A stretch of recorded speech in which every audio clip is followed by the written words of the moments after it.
खबर आपको देंगे। पोर्ट कासिम, कराची और गवादर में 2 बड़े शिपयार्ड बनाने का मंसूबा है। वाइस एडमिरल राजा रब नवाज ने एक्सपो सेंटर कराची में पाकिस्तान इंटरनेशनल मैरीटाइम एक्सपो के दौरान मीडिया से गुफ्तगू करते हुए कहा कि उम्मीद है कि चैलेंजेस से निमट कर बेहतरी की तरफ जाएंगे। हमें बड़े शिपयार्ड की ज़रूरत है।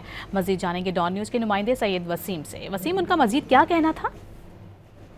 जी बिल्कुल, जो वाइस एडमिरल हैं, चीफ ऑफ स्टाफ राजा रब नवाज, उन्होंने Pakistan international maritime expo and conference का जो दूसरा एडिशन है उसकी जो नुमाइश कराची एक्सपो सेंटर में जारी है उसका दौरा किया और यहाँ पर गुफ्तगू में उनका ये कहना था कि जो ब्लू इकोनॉमी है उसको फरोग देने के लिए जो शिपयार्ड है वो रीढ़ की हड्डी की सी हैसियत रखता है और उसको शिपयार्ड जो कराची शिपयार्ड है उसके साथ साथ उन्होंने सवाल पर यह बताया कि गवादर और पोर्ट कासिम में शिपयार्ड बनाने का मंसूबा पाइपलाइन में मौजूद है और जल्द ये मंसूबे जो है मुकम्मल होकर पाकिस्तान में ब्लू इकोनॉमी को फरोग देंगे। जैसे जैसे वक्त के साथ साथ जैसे इन सब चीजों की जरूरत बढ़ती जा रही है तो जो पाकिस्तान नेवी है वो भी इस हवाले से जो है वो तमाम तर चैलेंजेस से निपटते हुए इन तमाम जरूरियात को पूरा करने में मसरूफ अमल है। जी बहुत शुक्रिया वसीम आपका।